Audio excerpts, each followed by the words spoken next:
كأن الخطبة بدأت. نعم، إذن مشاهدينا الكرام نتوجه وإياكم لمتابعة هذه الخطبة من مسجد نمرة، نعود بعدها إن شاء الله لاستكمال حوارنا مع ضيفنا الكريم. وقتا مباركا نتمناه لكم.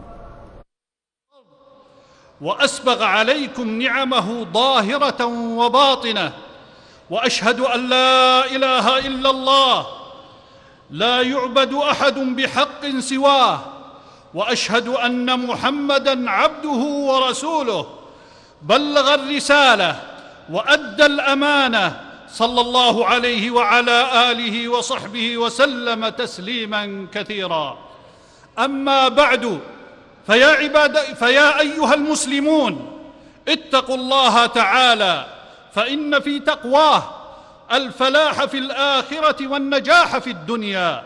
قال تعالى: والآخرة عند ربك للمتقين. وقال سبحانه: ألا إن أولياء الله لا خوف عليهم ولا هم يحزنون. الذين آمنوا وكانوا يتقون لهم البشرى في الحياة الدنيا وفي الآخرة، لا تبديل لكلمات الله، ذلك هو الفوز العظيم. وإن من تقوى الله أن نلتزم بالتوحيد الذي هو أعظم ما أمر الله به، والتوحيد هو عبادة الله وحده، وقد خلق الإنس والجن من أجله. قال تعالى: وما خلقت الجن والإنس إلا ليعبدون. وكيف لا نفرد الله بالعبادات وهو الذي برحمته أنزل الخيرات وتفرد بإيجاد المخلوقات، وسيقف العباد بين يديه ليحاسبهم على ما فعلوه في العلن والخفيات. قال تعالى: ما يفتح الله للناس من رحمة فلا ممسك لها، وما يمسك فلا مرسل له من بعده، وهو العزيز الحكيم. وقال سبحانه: وربك الغني ذو الرحمة. وقال جل في علاه: فقل ربكم ذو رحمة واسعة. وانظروا أيها العقلاء إلى آثار رحمة الله في الكون. قال تعالى: وهو الذي ينزل الغيث من بعد ما قنطوا وينشر رحمته وهو الولي الحميد. وقال سبحانه: فانظر إلى آثار رحمة الله كيف يحيي الأرض بعد موتها، إن ذلك لمحيي الموتى وهو على كل شيء قدير. وقال سبحانه: ومن رحمته جعل لكم الليل والنهار لتسكنوا فيه ولتبتغوا من فضله ولعلكم تشكرون. وقال جل وعلا: قل لمن ما في السماوات والأرض قل لله كتب على نفسه الرحمة. وفي الحديث الصحيح قال رسول الله صلى الله عليه وسلم: لما قضى الله الخلق كتب في كتابه فهو عنده فوق العرش: إن رحمتي سبقت غضبي. ومن رحمته سبحانه أن أكمل دين الإسلام، كما قال جل وعلا في الآية التي نزلت في عرفة في هذا الموطن الشريف: اليوم أكملت لكم دينكم وأتممت عليكم نعمتي ورضيت لكم الإسلام دينا. هذا الدين العظيم الذي بني على 5 أركان: الشهادتين، وإقام الصلاة، وإيتاء الزكاة، وصوم رمضان، وحج البيت الحرام. وهذه الأركان من أسباب نزول الرحمات.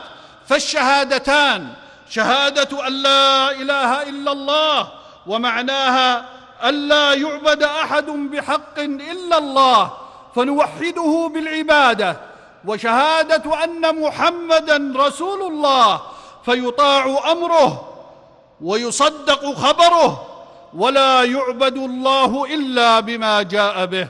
وأمر سبحانه بإقامة 5 صلوات في كل يوم وليلة. وأمر بالزكاة، وهي إخراج جزء معلوم من المال. قال تعالى: وأقيموا الصلاة وآتوا الزكاة وأطيعوا الرسول لعلكم ترحمون. وكذا أمر بصوم شهر رمضان وبحج بيت الله الحرام. وفي الحديث: إذا جاء رمضان فتحت أبواب الرحمة ودعا صلى الله عليه وسلم بالرحمة للمحلقين في الحج 3. ومن رحمته سبحانه وتعالى أن جعل الإيمان سبيلا لاستجلاب رحمة الله وطريقا للنجاة فقال سبحانه: فأما الذين آمنوا بالله واعتصموا به فسيدخلهم في رحمة منه وفضل ويهديهم إليه صراطا مستقيما. وقد ذكر نبيه الرحيم صلى الله عليه وسلم أن أركان الإيمان 6، فقال: الإيمان أن تؤمن بالله وملائكته وكتبه ورسله واليوم الآخر والقدر خيره وشره.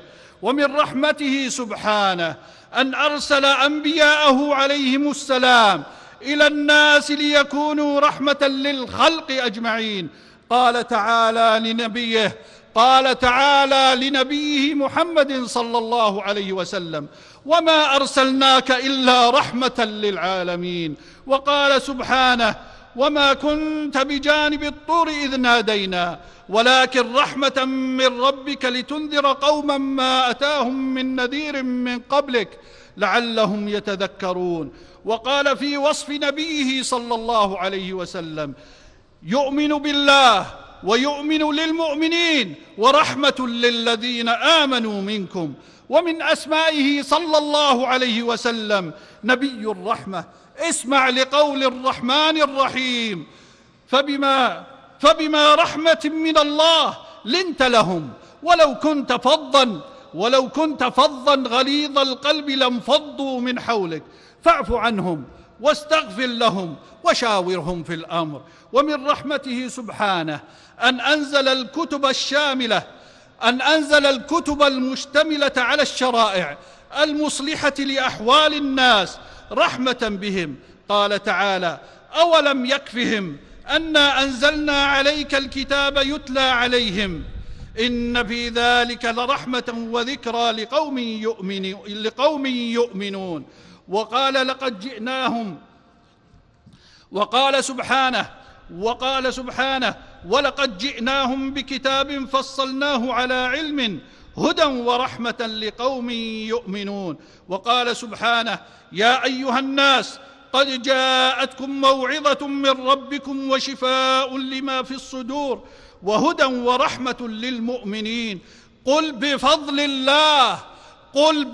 الله وبرحمته فبذلك فليفرح المؤمنون قل بفضل الله وبرحمته فبذلك فليفرحوا هو خير مما يجمعون. قل بفضل الله وبرحمته فبذلك فليفرحوا هو خير مما يجمعون. ولذا سار سلف الأمة من الصحابة فمن بعدهم سيرة الرحمة كما وصفهم الله بقوله: رحماء بينهم تراهم ركعا سجدا يبتغون فضلا من الله ورضوانا. وما كان أنبياء الله كما كان أنبياء الله وأولياؤه يرحمون خلق الله. قال تعالى: ومن قبله كتاب موسى إماما ورحمة. وقال عن الخضر: آتيناه رحمة من عندنا وعلمناه من لدنا علما. وهكذا تستمر رحمة المؤمنين بعضهم بعضا إلى قيام الساعة. قال تعالى: ثم كان من الذين آمنوا وتواصوا بالصبر وتواصوا بالمرحمة أولئك أصحاب الميمنة. وأهل العلم يرحمون من يستفتيهم اتباعا لقوله تعالى: وإذا جاءك الذين يؤمنون بآياتنا فقل سلام عليكم كتب ربكم على نفسه الرحمة أنه عمل منكم سوءا بجهالة ثم تاب من بعده وأصلح فأنه غفور رحيم. بل جميع المؤمنين يرحم بعضهم بعضا كما في الحديث: مثل المؤمنين في توادهم وتراحمهم وتعاطفهم كمثل الجسد الواحد إذا اشتكى منه عضو تداعى له سائر الجسد بالسهر والحمى.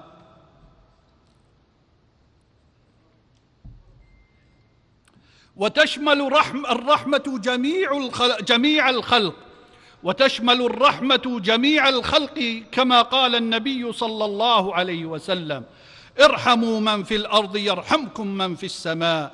وقال: الراحمون يرحمهم الرحمن. ومن فضله سبحانه أن جعل من أسس العلاقات الاجتماعية الرحمة، رحمة بين الآباء والأبناء، ورحمة بين الأزواج، ورحمة بين القرابة والرحم. فقال عن الوالدين: واخفض لهما جناح الذل من الرحمة وقل رب ارحمهما كما ربياني صغيرا. وقال عن الأزواج والزوجات: ومن آياته أن خلق لكم من أنفسكم أزواجا لتسكنوا إليها وجعل بينكم مودة ورحمة إن في ذلك لآيات لقوم يتفكرون. وقال رجل لرسول الله صلى الله عليه وسلم: أتقبلون صبيانكم؟ فما نقبلهم. فقال صلى الله عليه وسلم: أو أملك أن نزع الله من قلبك الرحمة؟ بل تستمر الرحمة حتى في التعامل مع البيئة والبهائم. فدخلت بغي الجنة لما رحمت الكلب العطشان فسقته الماء، كما دخل رجل الجنة لما نحى غصن شجرة في ظهر طريق رحمة بالمسلمين لئلا يؤذيهم. لهذا ينبغي أن تكون الرحمة منطلقا وأساسا في التعاملات البشرية. يقول النبي صلى الله عليه وسلم: إن لله 100 رحمة أنزل منها رحمة واحدة بين الجن والإنس والبهائم والهوام، فبها يتعاطفون، وبها يتراحمون، وبها تعطف الوحش على ولدها. وأخر الله 99 رحمة يرحم بها عباده. ولرحمة الناس بعضهم بعضا الآثار الجميلة والعواقب الحميدة، ومنها تنشأ المحبة، وبها ينتشر التسامح وتسود الألفة ويشيع بينهم التعاون. وللرحمة مجالات متعددة في حياتنا المعاصرة، سواء في سن الأنظمة واللوائح، أو استخدام وسائل المواصلات، أو الاستخدام الأمثل للتقنية أو وسائل الإعلام. ومن مظاهر الرحمة ما نشاهده من رجال الأمن وجميع العاملين في هذه المشاعر في توجيه الحجيج ومعونتهم على أداء نسكهم، خصوصا في حق الكبير والعاجز والطفل الصغير، وما ذلك إلا بالتوجيهات الكريمة التي يصدرها ولاة أمر هذه البلاد في سلسلة الجهود الكبيرة التي تقدمها حكومة المملكة العربية السعودية في خدمة الحرمين الشريفين، وتقديم الخدمات العظيمة للحجاج والمعتمرين في جميع المجالات. ومن الجهود المشكورة مشاريع التوسعات في الحرمين الشريفين، ومشاريع تهيئة المشاعر لأداء النسك، وترتيب البنية التحتية بها. وقد تتابع ملوك هذه البلاد على الاهتمام الفائق برعاية الحرمين الشريفين والحجاج والمعتمرين، ابتداء من عهد الملك الصالح عبد العزيز رحمه الله وغفر له وأجزل مثوبته، ثم أبنائه البررة سعود وفيصل وخالد وفهد وعبد الله رفع الله درجاتهم في عليين. والآن نشهد في عهدنا الحاضر أعمالا جليلة في هذه المواطن الشريفة يسر بها خاطر كل مؤمن. اللهم يا حي يا قيوم يا ذا الجلال والإكرام، نسألك أن توفق خادم الحرمين الشريفين الملك سلمان بن عبد العزيز اللهم كن معه مؤيدا وناصرا ومعينا على كل خير. اللهم جازه خير الجزاء على ما يقدمه من الخير والإحسان، واجعله من أسباب الهدى والخير والرحمة. اللهم بارك في ولي عهده الأمير محمد بن سلمان، واجزه خير الجزاء، واجعله سبب خير ورحمة للأمة كلها، ووفقه لما تحب وترضى. أيها المسلمون بفضل الله، أيها المسلمون بفضل رحمة الله تزكو النفوس وتطهر، ولولا فضل الله عليكم ورحمته ما زكى منكم من أحد أبدا، ولكن الله يزكي من يشاء والله سميع عليم. وقال جل في علاه: إن النفس لأمارة بالسوء إلا ما رحم ربي. ويدخل الله المؤمنين الجنة برحمته، كما في الحديث الصحيح قال رسول الله صلى الله عليه وسلم: لن يدخل أحد الجنة بعمله. قالوا: ولا أنت يا رسول الله؟ لا ولا أنا. قال صلى الله عليه وسلم: ولا أنا إلا أن يتغمدني الله بفضل منه ورحمة، فسددوا وقاربوا. وبرحمة الله يندفع عن الخلق أنواع من المصائب والشرور، كما قال تعالى: وربك الغفور ذو الرحمة لو يؤاخذهم بما كسبوا لعجل لهم العذاب. وقال: ولولا فضل الله عليكم ورحمته في الدنيا والآخرة لمسكم فيما أفضتم فيه عذاب عظيم.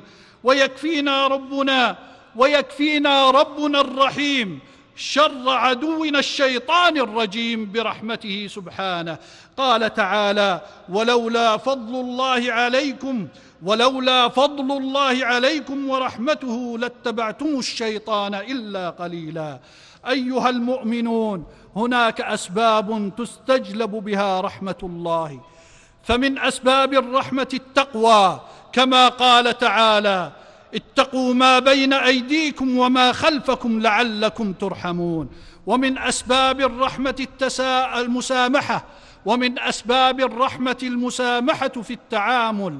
قال النبي صلى الله عليه وسلم: رحم الله رجلا سمحا إذا باع وإذا اشترى وإذا اقتضى. ومن أسباب رحمة الله قراءة القرآن وتدارسه والاستماع إليه، كما في الحديث: ما اجتمع قوم في بيت من بيوت الله يتلون كتاب الله ويتدارسونه بينهم إلا حفتهم الملائكة وغشيتهم الرحمة ونزلت عليهم السكينة وذكرهم الله في من عنده. وقال سبحانه: وإذا قرئ القرآن فاستمعوا له وأنصتوا لعلكم ترحمون.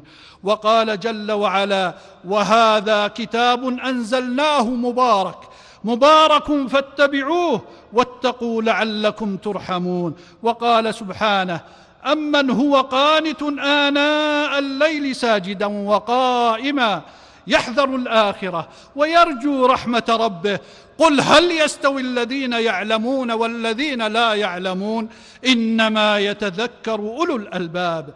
ومن أسباب رحمة الله للعبد إحسانه للخلق، كما قال تعالى: إن رحمة الله قريب من المحسنين. وقال سبحانه: نصيب برحمتنا من نشاء ولا نضيع أجر المحسنين. ومن أسباب رحمة الله بالعبد سعيه في الإصلاح بين المتخاصمين، كما قال تعالى: إنما المؤمنون إخوة فأصلحوا بين أخويكم واتقوا الله لعلكم ترحمون. ومن أسباب نزول رحمة الله طاعة الله ورسوله، كما قال سبحانه: وأطيعوا الله والرسول لعلكم ترحمون. والصبر من أسباب الرحمة، قال تعالى: وبشر الصابرين الذين إذا أصابتهم مصيبة قالوا إنا لله وإنا إليه راجعون أولئك عليهم صلوات من ربهم ورحمة وأولئك هم المهتدون. ومن أسباب الرحمة ما ذكره الله بقوله: والمؤمنون والمؤمنات بعضهم أولياء بعض يأمرون بالمعروف وينهون عن المنكر ويقيمون الصلاة ويؤتون الزكاة ويطيعون الله ورسوله أولئك سيرحمهم الله. ومن أسباب الرحمة ما ذكره الله سبحانه بقوله: ورحمتي وسعت كل شيء فسأكتبها للذين يتقون ويؤتون الزكاة والذين هم بآياتنا يؤمنون الذين يتبعون الرسول النبي الأمي الذي يجدونه مكتوبا عندهم في التوراة والإنجيل يأمرهم بالمعروف وينهاهم عن المنكر ويحل لهم الطيبات ويحرم عليهم الخبائث ويضع عنهم إصرهم والأغلال التي كانت عليهم. ومن أسباب نزول رحمة رب العالمين الإكثار من الاستغفار. قال تعالى: لولا تستغفرون الله لعلكم ترحمون. أيها المسلم، مهما كثرت ذنوبك فلا تقنط من رحمة الله، فإن باب التوبة مفتوح. قال تعالى: قل يا عبادي الذين أسرفوا على أنفسهم لا تقنطوا من رحمة الله إن الله يغفر الذنوب جميعا إنه هو الغفور الرحيم. وقال: ومن يقنط من رحمة ربه إلا الضالون. ومن أسباب ذلك دعاء رب العالمين بإنزال رحمته، كما قال موسى عليه السلام: وأدخلنا في رحمتك وأنت أرحم الراحمين. وكما قال سليمان عليه السلام: وأدخلني برحمتك في عبادك الصالحين. ومن دعاء الملائكة: ربنا وسعت كل شيء رحمة وعلما فاغفر للذين تابوا واتبعوا سبيلك وقهم عذاب الجحيم. ربنا وأدخلهم جنات عدن التي وعدتهم ومن صلح من آبائهم وأزواجهم وذرياتهم إنك أنت العزيز الحكيم.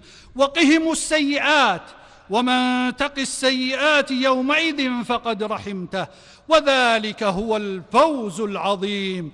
ومن دعاء أبوينا آدم وزوجه: قالا ربنا ظلمنا أنفسنا وإن لم تغفر لنا وترحمنا لنكونن من الخاسرين. وقال أصحاب الكهف: ربنا آتنا من لدنك رحمة وهيئ لنا من أمرنا رشدا. وقال تعالى: إنه كان فريق من عبادي يقولون ربنا آمنا فاغفر لنا وارحمنا وأنت خير الراحمين. ومن دعاء الراسخين في العلم: ربنا لا تزغ قلوبنا بعد إذ هديتنا وهب لنا من لدنك رحمة إنك أنت الوهاب. حجاج بيت الله الحرام، إنكم في موطن شريف تستجاب فيه الدعوات وتنزل فيه الرحمات. يقول فيه رسول الله صلى الله عليه وسلم: ما من يوم أكثر من أن يعتق الله فيه عبيدا من النار من يوم عرفة وإنه ليدنو ثم يباهي بهم الملائكة. أخرجه الإمام مسلم. ولهذا رحمة بالمسلمين أفطر صلى الله عليه وسلم يوم عرفة في حجه ليتمكنوا من الذكر والدعاء. فأروا الله من أنفسكم خيرا وأكثروا من دعائه بالرحمة والخير لكم ولمن تحبون ولمن لهم عليكم حق وللمسلمين عامة، بأن يصلح الله أحوالهم وأن يتولى شؤونهم. أيها الحجاج، من الرحمة بيان المصطفى صلى الله عليه وسلم لمناسك الحج بفعله، فقد خطب صلى الله عليه وسلم في عرفة ثم أذن فأقام وصلى الظهر مقصورة ركعتين ثم أقام فصلى العصر مقصورة ركعتين. بعد ذلك وقف في عرفة على ناقته يذكر الله ويدعوه، فلما غرب قرص الشمس سار إلى مزدلفة وهو يقول: يا أيها الناس عليكم بالسكينة والوقار فإن البر ليس بالإيضاع أي الإسراع، ليكون ذلك من أسباب رحمة الحجيج بعضهم ببعض. حين وصل مزدلفة أذن فأقام، ثم صلى المغرب 3، ثم أقام فصلى العشاء 2 جمعا وقصرا، وبات بمزدلفة، ثم صلى الفجر بها في أول وقتها، ودعا الله إلى أن أسفر، وانطلق إلى منى، فرمى جمرة العقبة بعد طلوع الشمس ب7 حصيات، وذبح هديه وحلق، وبعد ذلك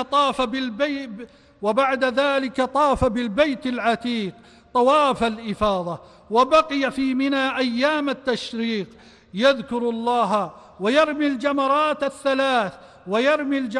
الثلاث بعد الزوال، يدعو عند الصغرى والوسطى، ورخص لأهل الأعذار في ترك المبيت بمنى. وسنة رسول الله صلى الله عليه وسلم المكث بمنى إلى اليوم 13 وهو الأفضل، وأجاز التعجيل في 12، فلما فرغ من حجه طاف بالبيت العتيق قبيل سفره صلوات الله وسلامه عليه. اللهم ارحم الحجيج وتقبل منهم حجهم، ويسر لهم أمورهم، واكفهم شر من أراد بهم سوءا. اللهم أعدهم لبلدانهم سالمين غانمين، قد غفرت ذنوبهم وقضيت حوائجهم.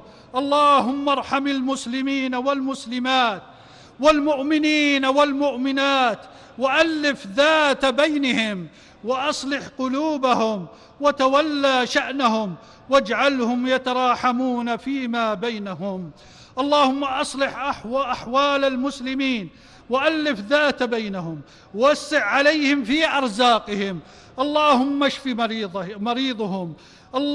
اشف مريضهم، وتجاوز عن مسيئهم، واغفر لميتهم.